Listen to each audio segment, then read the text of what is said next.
Hello, thank you so much for watching this video all about Snowflow and how to set it up and customize it for your publication. If you're not familiar with Flow, it is our newsroom and assignment management tool. And in this video, I'll be walking you through everything you can do with Flow, from adding users, pitching stories, allocating assignments to members of your staff, setting up workflows and checklists, and then ultimately sending completed stories from Flow to your SNO website. So let's go ahead and get started. The first thing you're seeing here is the dashboard, and this is what you are going to see when you initially log into Flow. Basically, it is going to show you any information that's relevant to you as a user. So for instance, I would be able to see anything that has been assigned to me, or if I am an editor, I can see things that I need to edit here. I can see available assignments, overdue assignments. So again, anything that is relevant to you as a user, you're going to see on this dashboard when you initially log in. The first location I want to show you here is the Users tab. This is where you will add your users to Flow. So I'm going to click on this little user icon here. And very similar process to adding users to your SNO website. I am going to point out that although Flow is connected to your website and that you can publish stories from Flow to the website, they are two separate platforms, which means that even if your staff has a user account on the website, they will need a separate user account for Flow. So I'm going to come in here and I'm going to create a new user. Very similar to setting up a user on your website. I'm going to do a name here. We'll say Joe Editor, and email where their user account information will be sent. For the title, you can do whatever you want here. Let's say that Joe is going to be one of our sports editors.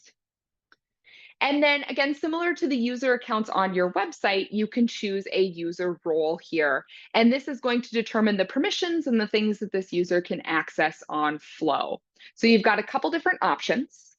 The staff user role, that's probably going to be what a majority of your users on Flow have. Basically, their primary responsibility is pitching and working on stories. So they are the most limited user role here. That would be staff. Editors can do a little bit more than that staff user can. They can do things like assign things to members of your staff. They can create checklists and workflows. They can change deadlines. They can also send a completed story from Flow to the website. So a little bit more permissions for your editor users. And then lastly, for the admin user role, that is one that we would recommend on Flow is kind of reserved for your advisor users, just because that administrator user role is going to have access to all of the settings and all of the grading information if you plan to grade on Flow. So again, administrator user role, we would recommend on Flow, reserving that one for your advisors. We're going to go ahead and make Joe Editor the editor user role, and then I will go ahead and create that user account here. Just takes a second to set that up. There I can see Joe Editor user has been created. So one kind of neat thing about Flow, if I click on an individual user here, I can see their user role, see their title, all of their information here on the left. On the right, I've got this column that has all of the permissions, and some of those permissions are going to be toggled on or off depending on the user role that you delegated for that user. If you want to customize those permissions on a user by user basis, you can come in here and do that just by toggling on or off these different permissions. So Flow really allows you to kind of customize each user's permissions if you'd like to, kind of beyond that user role that you designate for them. Another thing I want to just talk about briefly while we are in here is notifications and kind of how those work on Flow. By default, notifications are going to come in here to this little bell icon in the corner. And that's going to be if things are assigned to someone or if something is passed to them in a workflow, this is where they will be notified. If you'd like to toggle on email notifications so that the user gets an email anytime something is assigned or submitted to them, you can do that here. And then we do have a Flow app. If you would like your users to download that app, there are some different notifications that you can toggle on here specific to the app. The last thing I want to just mention about users here is that we do have a CSV file option. So if you would like to bulk upload users, you can upload them via a CSV file. The only thing I'll say about that is the headers are very picky, case sensitive. So, just be careful there, be thorough in setting up the headers in that CSV file, but a great option if you'd like to bulk upload users. That is everything with users. The other thing that you will probably want to do initially on your Flow account is integrate your Google account. And what that's going to do is it's going to give your users the option to create and work on Google Docs right in Flow. So really convenient, and it is kind of a one-time process to integrate that Google account. So if you're interested in doing that, that is going to be in the settings icon here on the left. And we're going to be coming back and talking about the rest of these settings kind of as we go along. But to integrate that Google account, I'm going to click on the Google Drive integration tab.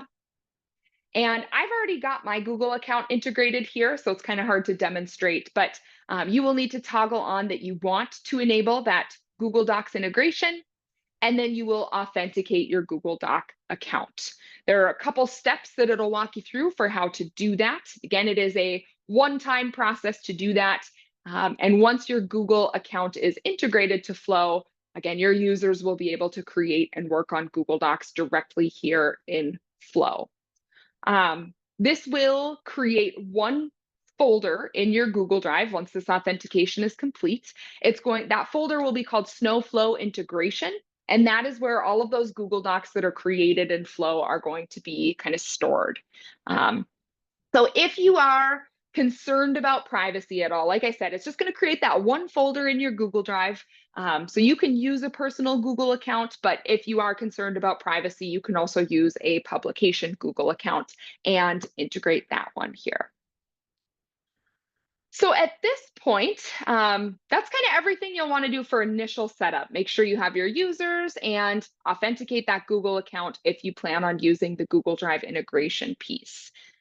So the next place I'll show you is the stories page or the stories list. This is probably where you will spend most of your time when you are working in Flow. So it is the second icon down here, stories. Go ahead and click on that. And this is where I'm going to see kind of all of the stories that you and your staff are currently working on. It's kind of like a giant spreadsheet of all of that information. So it is organized by deadline here with the most upcoming deadline there at the top and then working down chronologically. As I move across, I see the story package title here, the story status here, and then any assignment types that are part of that story. So for instance, my basketball story has both a writing and a photography assignment with it. And I can also see the status of the individual assignments here as well. Now, we don't have very much in here right now, but eventually this spreadsheet is probably going to fill up. So there are some filtering options here. If I want to filter, let's say, and just see what the news section is working on, or if I want to see maybe what Kyle is working on. So you do have some filtering options to make this a little bit easier to navigate here. So from here, I'm going to walk you through the process of setting up a story. And as I am doing that, we're going to come to a lot of customization options that you can designate in your settings. So I'm going to be kind of toggling back and forth here between setting up this story and then showing you where those customization options are in your settings. So just kind of bear with me as we toggle back and forth.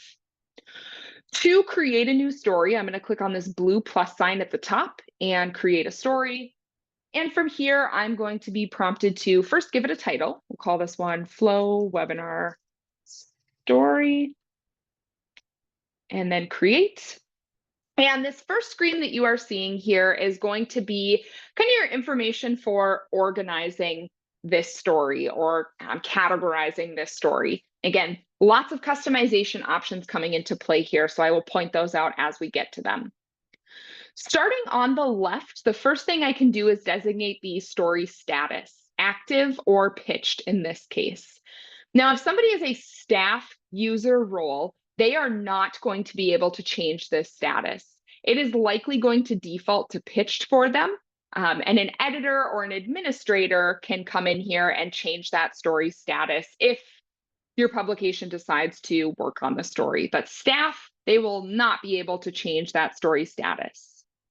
So story status is kind of the first place that you can customize.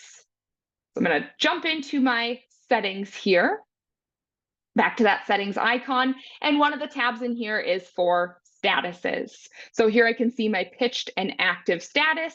If I wanted to add an additional story status, let's say I want to do round one edit or something like that, you can add additional story statuses here. You can choose a color for them. On the flip side, you can also delete story statuses here. The other thing that you will notice is that default story status. So as I mentioned a second ago, when a staff member creates a new story, that status is likely going to default to pitched. If you wanted to change that, though, you can change that here. So that is story status there. The next box on the left is the deadline for the story. Again, this is going to be something that staff users aren't able to click on and change. When a staff user pitches a story, the deadline is going to default to whatever you have set for your publishing deadline in your settings. We're going to circle back and talk more about deadlines in a bit, so I'm going to skip over that for right now. Editors and administrators will be able to click and choose a deadline here. The next three boxes on the left are what we call our story tag groups. And these are really kind of how are you going to organize this story, or where is this story going? So I'm going to just select a couple tags here within these groups. I'm going to say this is going to be a news section story. It is going online, and maybe this is for my period 2 class. To customize these tag groups and the individual tags within the groups, again, I'm going to pop back into my settings tab here and click on story tag groups. There I can see those three groups of section, publication, and class period. So first of all, if I want to add more tags into any of those groups, let's say, in my section here, maybe I want to add a new section. Maybe we have one called Just for Fun. So you can add individual tags within a group here. On the flip side, you can also delete tags from a group. Maybe we're not going to do comics, and I want to delete that tag. You can also create brand new tag groups, which would show up as a new kind of box over here on the left. So for instance, maybe we're going to do a print publication and we want to organize that on Flow. Maybe I want to create a tag group for that. I'm going to call it issues or issue. I can choose if I want it to be a dropdown or a checkbox. That'll kind of determine what it looks like here on the left. So maybe I want it to be a dropdown. And then I can add my individual tags into that group. So maybe we're going to do a January issue, February, March, April, and so on. On the flip side, you can also delete tag groups out. So maybe I do not need a tag group for my class periods. I can just delete that out of there. The last thing you're seeing here in these tag groups is this column to designate key editors. So for instance, if I had some section editors, maybe I have a news editor and a sports editor and an opinion editor and so on, you can designate who your key editors are here for any of those tags. And that's going to be important a little later on when we talk about workflows. So I'm going to save my tag groups here. I've made some changes. And if we refresh and take a look, I can see those tag groups are a little bit different here now that I've made those changes. So that is where those tag groups are. Lastly, here in the center, I can choose the assignment types that are going to be part of this story. So I'm going to just say this one's going to have writing and photography with it. Again, you can customize these assignment types. Pop back over here into my settings. When in doubt, it's probably in the settings. And if I click on assignment types here, this is where I can set up those assignment types. So for instance, maybe I need to add an additional assignment type. Maybe we are going to do a podcast. I can add that assignment type here. Or maybe we're not going to do any video, so I can remove that assignment type. Similar to the story tag groups, you will also see a key editors column here. So if I have writing editors or photography editors, I can designate those users here. And again, that becomes important a little bit later on when we talk about workflows. I think the key thing with assignment types is to think that these are the products or the content that you will be creating for your stories. So things like writing, photography, video, etc. So we'll go ahead and save my assignment types. And again, if we refresh here, I now see that that video assignment type has been removed. So I'm going to do writing and photography. And a couple other things here before I click on this little plus sign to move on to the next screen. Custom tags on the left. I'm not sure that you'll use these a whole lot. This would be if you have any kind of additional organization that you want to add. So maybe you want to tag special issue or senior issue or something like that. And then the CC me button here, if I select that, that means that I am going to get a notification anytime something happens with this story. So I would recommend probably not doing that just because you're going to get a lot of notifications, but you do have the option to do that if you'd like. And then grading, we will talk about that a little later on. So I'm going to go ahead and click on this plus sign here, and that is going to move me to the next screen. So now I've kind of set up this story. I can see the different assignments up here and toggle between them. And if I close out, I can see now here is the story in the spreadsheet. It is active status, and it's got a writing and a photography assignment with it. So the next thing I'd want to do is allocate those assignments to members of my staff or kind of get those assigned. And there's two different ways that you can do that. If I am a student or a staff member coming in here, and I need something to work on, I can click on a story, I can toggle between the assignments here, and I can volunteer for an assignment. So let's say I want to do the writing. I'm going to volunteer. And just because somebody volunteers does not mean that they will be officially assigned. At this point, an editor or an admin user would have to come in and approve that person, and now they are officially assigned. So you can leave assignments up for volunteers that way. Or if you know who is going to be working on that assignment, let's say I know for this story, the photography assignment is going to go to Kyle. An editor and an admin user can come in here and they can directly assign things to members of the staff as well. A couple different ways that you can allocate those assignments. In terms of uploading the products or the content, there's a couple different spots where you'll do that. If I am the writer, and if that Google integration has been completed for Flow, I will see this button up here at the top to create that Google Doc. Just take a second to set that up.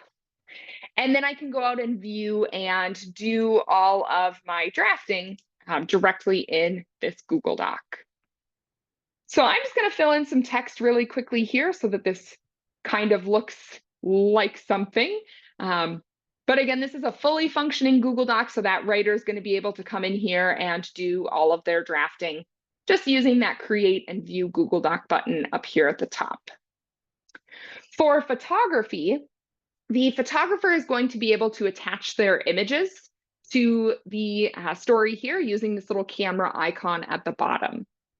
Now you can either upload new images or you can select images that are in the Flow gallery, which we'll look at a little later on.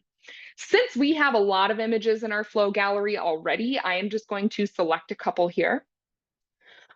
When you upload images to Flow, either in the story or in the gallery, just like on your website, you will be prompted to input a caption and a photographer credit. So again, I'm just going to grab a couple that we already had in our gallery, and I am going to attach those. And there they show up at the bottom. For other types of assignments, like let's say I had a podcast assignment with this story, there are a few ways that you can upload that content. The first would be using this paperclip icon up here at the top. So if I wanted to add a link to the podcast there, I can use that paperclip, add that URL or that link. That is one way that you could do it. The other way would be in this note section here. Maybe you want to place the embed code for the video or the podcast. A couple different workarounds there for maybe multimedia types of content or other types of content you're uploading for this story. But I would guess primarily you're going to be doing the writing and the photography with that camera icon there. A couple other things here. There is a message board here. So if people who are working on this story need to message back and forth about it, they can use this little message board. And then there is the kind of 3 little dots here. I think kind of the most beneficial thing is that you can view a log of all of the work that has been done on this story just by clicking on those 3 dots there. So I'm going to move on to this middle section here, and we're going to see some more customization options within this middle section. Starting with the workflows. This is going to be that system of who is reviewing this assignment after the original assignee is finished with it. These can include your story tag group editors. If you remember when we talked about these story tag groups, there was that key editors column. These can also include assignment type editors. So again, if you remember when we were talking about setting up your assignment types, there was also a key editors column with those. They can include individual users, and they can also include any custom groups that you want to add to the workflow or that you want to create. So we're going to take a look at creating one of these workflows. Jump back into my second tab here.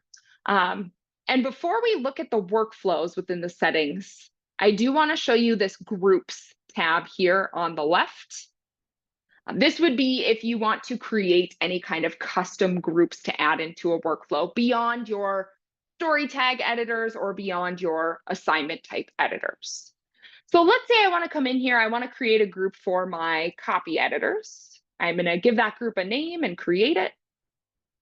And then I can add whatever users I want into the group.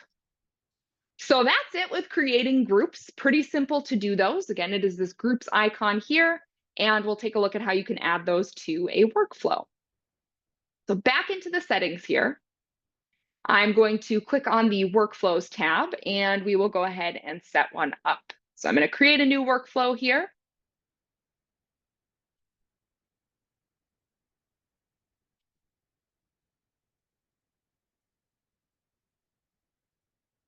Create a new workflow, and I'm going to give that workflow a title. I'm going to call this one webinar workflow.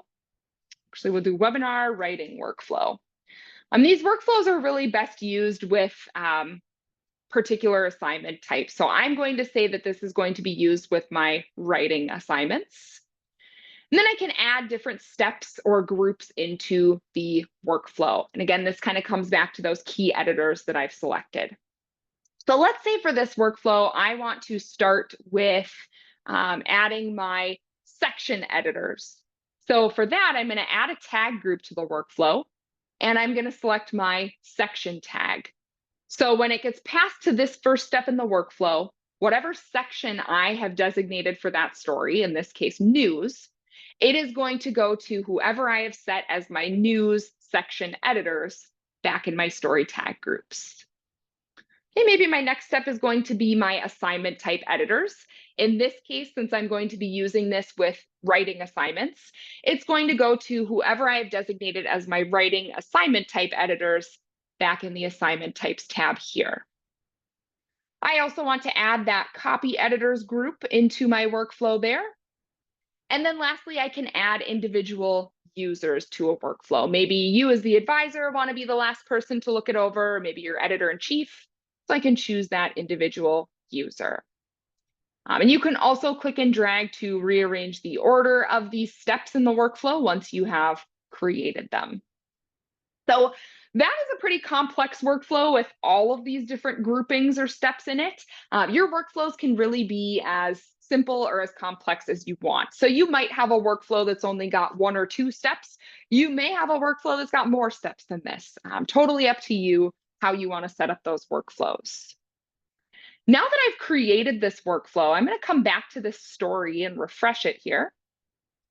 And to attach a workflow to an assignment, so I want to attach that workflow to this writing assignment, I'm going to select here, grab that webinar writing workflow, and now I can see that workflow here in this section.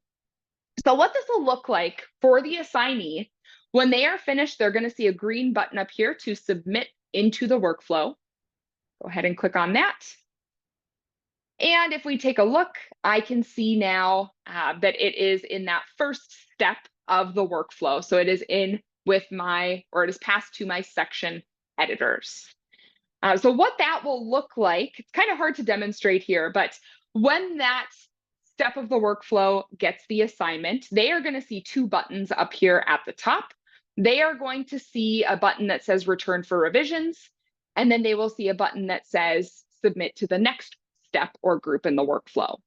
So let's say I'm the editor and I come in here, I view the Google Doc, I leave some suggestions for revisions, and I return it to the assignee. The assignee will get notified, hey, this has been returned to you. They can then go in, make those changes, and resubmit it into the workflow. On the flip side, if I am an editor, I take a look at it, it looks good, I can submit it to the next group of the workflow, and it would work its way down here until it reaches the end.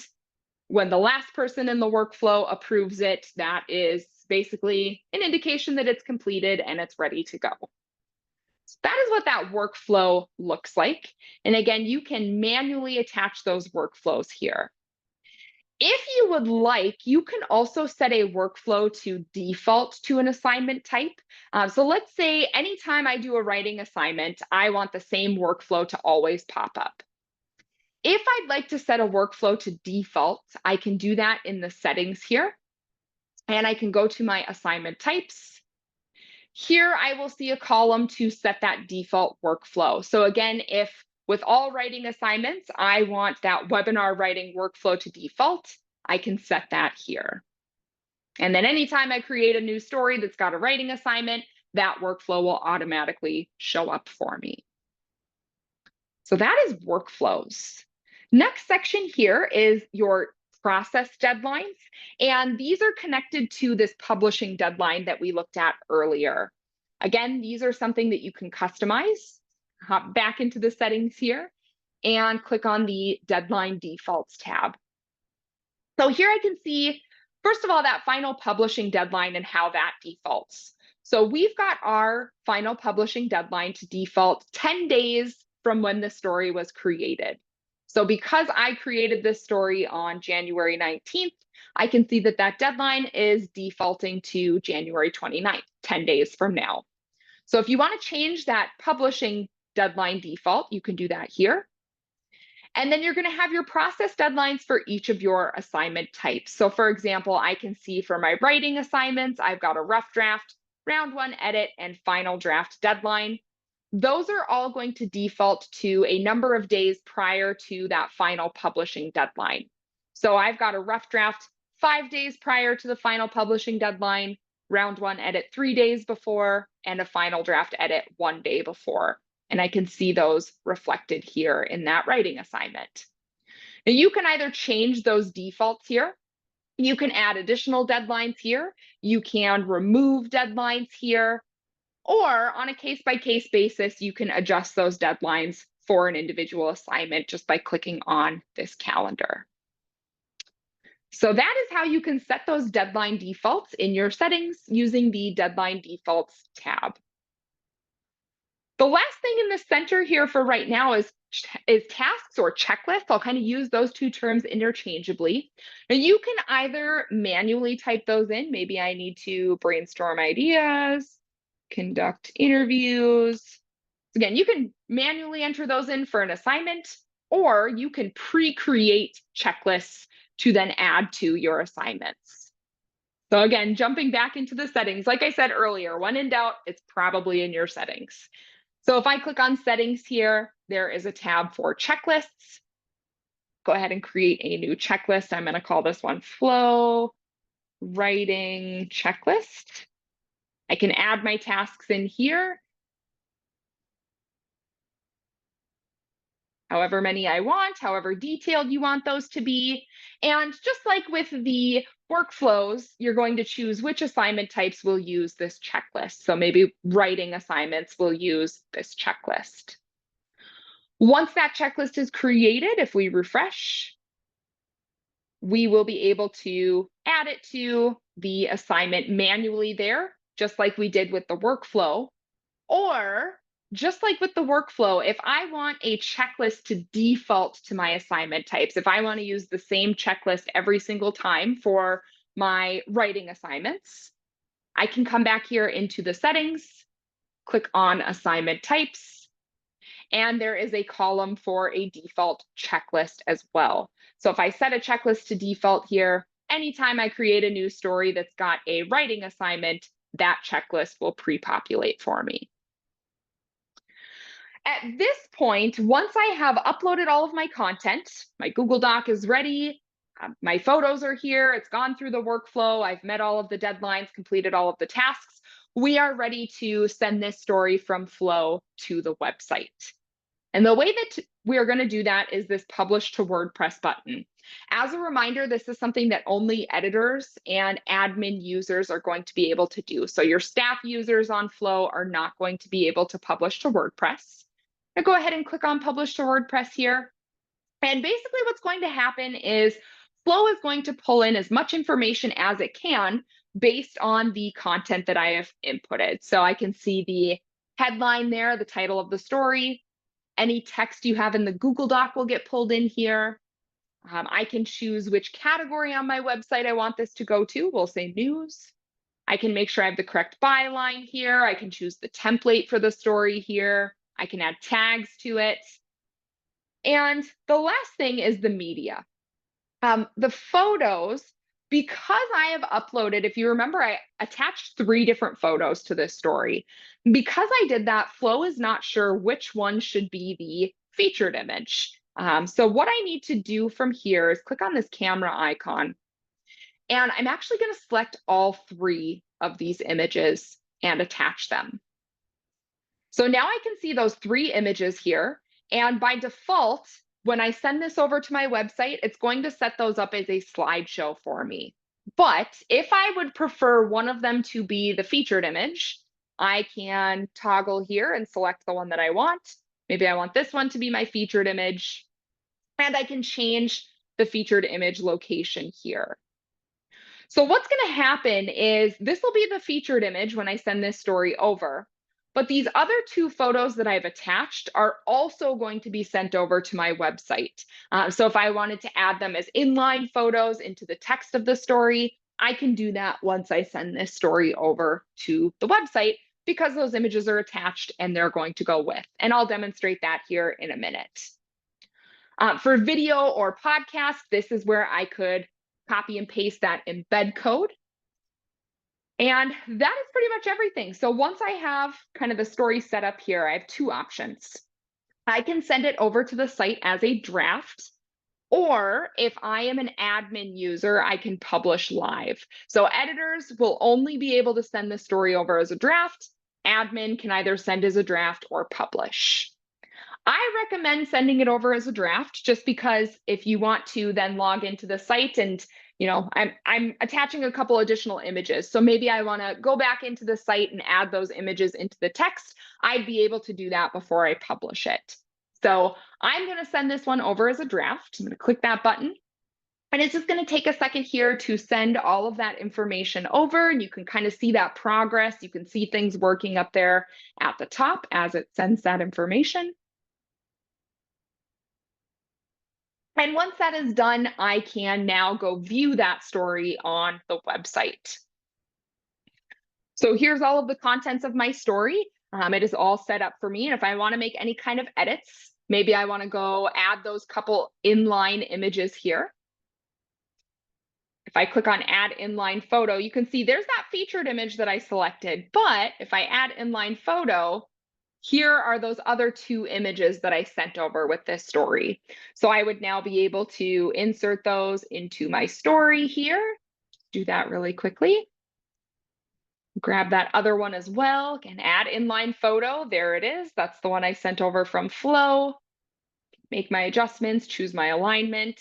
I could, come in here and add snow story elements. I could maybe play around with the template or customize the design here. So whatever you want to do, once it's over on the website, you can do that.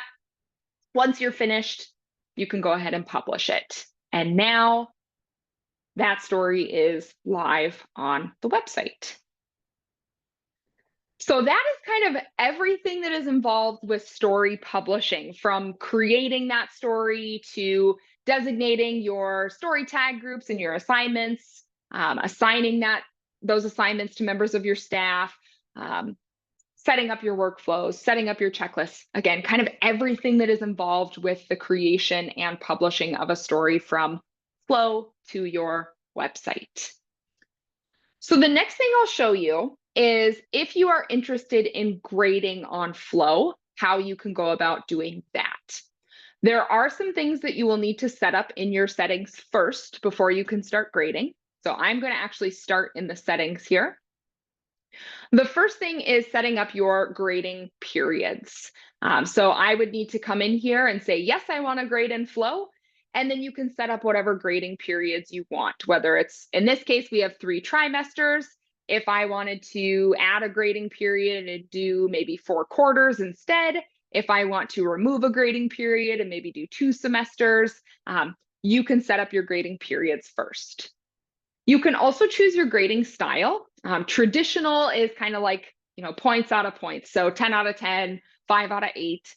Cumulative is more of a raw score. So I would say most people use traditional, but you get to choose there. The other thing that you may want to set up ahead of time is some rubrics. You might want to come in here and create some grading rubrics. So if I wanted to come create a rubric, let's say I'm going to create a writing rubric. You can give it a title, choose which assignments are going to use the rubric, and then I can add my different groupings to it. Maybe one grouping is going to be content. I'm going to add some criteria to that grouping here. I need interviews, organization, whatever I want to put here. And then I can give each of those criteria a score or a point value here. I would repeat that with whatever groupings I want. And I'm just doing this kind of, pretty vague, but you can make these as detailed as you would like to. And once I've set up my rubric, I'm going to save it here. So back to my story. Now that I have set up my grading periods and I've created a rubric, when I'm ready to grade this story, I'm going to click on Grade Story here. And I can either just add in a score for any of the assignees, or I can select one of my rubrics that I've created. And then I can fill this out. I can give the point values here. I can also leave comments or feedback here. And when I'm finished with that, I would save. So let's fill this one out. I'm going to say I did a great job with my writing here. And we'll put a comment in there and save. Now that assignee is going to be able to come in to this story, and they'll actually be able to see the grade that they got and view that rubric as well. So that is what grading looks like in Flow. There are a couple other areas I'll just mention here in this second tab for grading. There is a grade book here. So if I click on this, I can see all of my users, and I can click and see their different assignments and grades in here. That is the grade book. There is also a grading center if you wanted to use this for kind of bulk grading of assignments as well. So if you are grading, I would recommend that you grade that story first here in Flow before you do the next step that I'm going to show you, which is archiving the story. Once a story is finished and it is sent over to your website, it is published, I would recommend coming in here and archiving it. Basically, what that's going to do when I archive the story, it is going to remove it from this spreadsheet. And that way you keep this spreadsheet or this story list just kind of focused on your current in progress work for your publication. So again, when I'm finished with the story, it's been sent wherever it needs to go, to the website. and I have maybe graded it, I'm finished with that, I'm going to come in here and I'm going to archive that story. So now that it's archived, if we look, we refresh here, I should see that that story is now removed from the spreadsheet. Now you can still access your archived stories if you ever need to using this trash can here on the left. So here I can see my archived story. All right, so that is everything with this stories page. And as I said, this is where you'll be spending a majority of your time when you are working in Flow. I do have a couple other extras that I want to show you here related to some of these other icons that you're seeing on the left. So we'll kind of go through these extras on Flow, probably a little bit quicker than we went through this stories list or this spreadsheet page. Kind of working our way down. The first is the message board feature. This works very similarly to Slack messaging. So if you want to create different channels in here or direct message somebody in here, you can do that. Let's say I want to create a channel for my sports writers. There, I've got that channel created. It is public right now, but if I wanted to come in here and make this a private channel, I can do that. And then I could add, only certain users to that private channel. So that is the message board feature, great for communication, setting up channels, direct messaging. The next tab here, or the next icon, is the layout builder. This is great if you want to plan any kind of print issue or print publication. I can come in here and create a layout, can title it whatever I want. Maybe this is going to be our January issue. I can add however many pages I want to it here. I can determine which stories are going on which pages.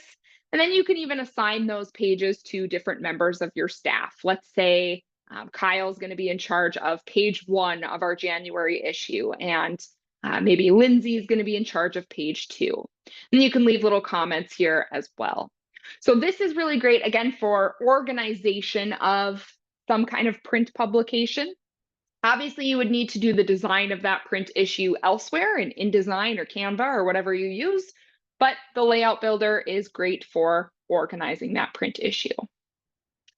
The next tab down here is the calendar. Pretty straightforward, kind of like any other electronic calendar. I would say the biggest thing here is that you can set different deadlines to show up on this calendar. So I can see right now my different deadlines that I've got. You can also toggle here and see what's coming up for the week or in the next 4 days. So I know some people really like to use this calendar to see what they've got going. You can also create different events or meetings in here. So if you wanted to set up editors meetings or things like that, you can add events to this calendar as well. The gallery, I mentioned this earlier when we were attaching images to a story. This is where any images that you upload to Flow are going to be housed for you. I would say you can also upload images directly to the gallery here. So if you wanted to bulk upload some images and then later go select those for stories, you can upload those images here. You can also just, kind of access all of your images that you've ever uploaded to Flow in the gallery. Users, we've talked about this tab. Groups, we also talked about this. Grades, grading center, archived, talked about all of those. And then the settings, of course, we've talked about a lot of these settings here. There are just a couple others that I want to point out. So one that we did not talk about was navigation settings. This is going to be if you would like to toggle off the message board and or the layout builder. So some people know, like, I'm not going to use that message board, or we don't plan print layouts. So if you would rather have those not visible, you can toggle those off here. The WordPress publish defaults, this is going to be when I'm getting that story ready to transfer over to the website. Some of these things are the defaults. So the template, the story template here, the video location, the featured image location. If you wanted to change those or change the defaults for those, you can do that here. The very last thing that I will show you in this video, the last setting, is the account reset. So this would be if you want to kind of refresh or wipe your Flow account from semester to semester or year to year, or maybe you have a large staff turnover and you just kind of want to restart or refresh it. You can come in here to the Account Reset tab and you can create what's called a new instance. So that's just going to kind of be that refresh of your Flow account. So I'm going to come in here and create a new instance. And my new instance, I'm going to call, see, I'm really thinking ahead. I'm going to call it 2024-2025 school year. And then continue. Now, when you create a new instance, you are going to be able to carry over certain things, not everything, but certain things from instance to instance. So one thing that I can carry over is users. Let's say I know next year, Kyle and I are going to be users. I can choose those users to carry over. I can carry over any groups. Maybe I want that copy editors group to carry over here. Any checklists that I've created, any rubrics that I've created, and then any message board channels that I've created. So some things you will have to go in to your new instance and set up again. But again, some things you will be able to carry over here. So once I've selected the things that I want to carry over, I'm going to confirm. And then Flow is going to create that new instance or reset my account for me. So now I can see the 2024-2025 school year is my new instance. I'm currently viewing, and it is currently active for all users. Now, the cool thing is if you ever want to go back to a previous instance, let's say I want to go back and see what did we do in 2021-2022. You can go back and view a previous instance, and you can make it active for all users again, should you ever need to do that. So you always have access to a previous instance or kind of a previous version of your Flow account. But again, we would recommend coming in and resetting your Flow account at the end of the semester, at the end of the school year, or anytime you have a large staff turnover. So that is everything with Flow. Again, kind of everything from the basics of adding users and creating stories to some of those higher end customization options that you'll see for things like workflows and deadlines and checklists. So hopefully this information was helpful in getting you started. The very last thing I will say is we do offer free sessions to kind of help you set up and customize your Flow account. So if you'd like to meet for a 30-minute session with one of our trainers, you can click on this avatar at the top here and schedule that free 30-minute training. We can come in and kind of help you set up your workflows or help you customize your Flow account and get it ready to go for your publication. So thank you so much for watching. If you have any questions after watching this video about Flow or about anything else, please feel free to send those to us at support@snosites.com. Thanks so much again. Have a great rest of your day.